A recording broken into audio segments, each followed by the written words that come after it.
My name is Amos Lavi. I'm from Kibbutz Nirim, born and raised over there. After the 7th of October, we started the fund called Eshkol for Life. It's me and a few childhood friends of ours. We are 5 friends, that living here in the area from 7 years old until now, families together.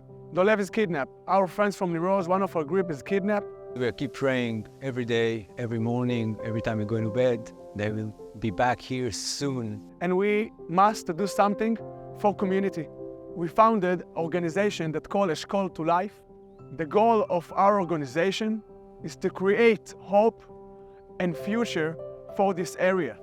One of our projects is to build a wine bar here in Kibbutz Re'im, and we're here with us 30 Americans that come to help us.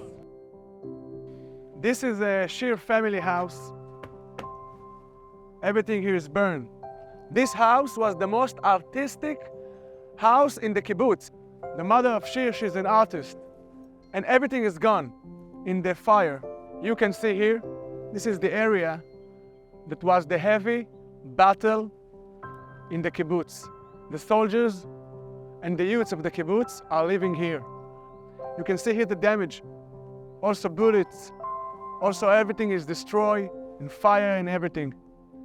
And mainly, I'm looking for a much wider and clear future for the residents of Eshkol and the teenagers and the kids in particular, because they are the future of this region.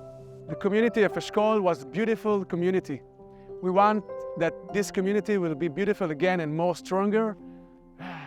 And that's what our goal, this is our mission.